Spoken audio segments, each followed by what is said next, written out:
আসসালামু আলাইকুম ভাইয়া ও আপুরা, কাছের ও দূরে যে যেখান থেকে আমার ভিডিওটা দেখতেছেন। আমি আজকে আপনাদেরকে সেমাই রান্নার রেসিপি দেখাবো। দারচিনি, এলাচি, লং, তেজপাতা, বাদাম, কিশমিশ এগুলো নিয়ে নিলাম। এখানে এক প্যাকেট বনফুল লাচ্ছি সেমাই নিলাম, আর এক প্যাকেট পাকিস্তানি সেমাই নিলাম। এখানে 1.5 লিটার গরুর দুধ দিয়ে দিলাম, তরল দুধ দিয়ে তেজপাতা, দারচিনি, এলাচি গুলো ধুয়ে দিয়ে দিলাম, দিয়ে পরিমাণ মতো লবণ দিয়ে দিলাম, 1 টেবিল চামচ গুঁড়া দুধ দিয়ে দিলাম, দিয়ে ভালো করে নেড়ে নিলাম।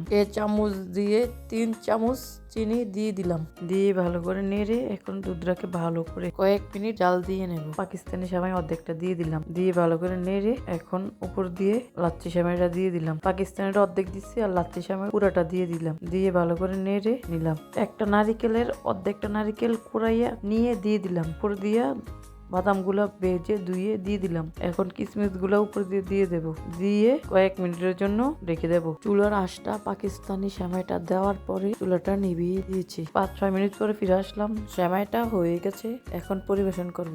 আপনার কাছে যদি আমার ভিডিওটি ভালো লাগে অবশ্যই লাইক, কমেন্ট, শেয়ার এবং সাবস্ক্রাইব করবেন।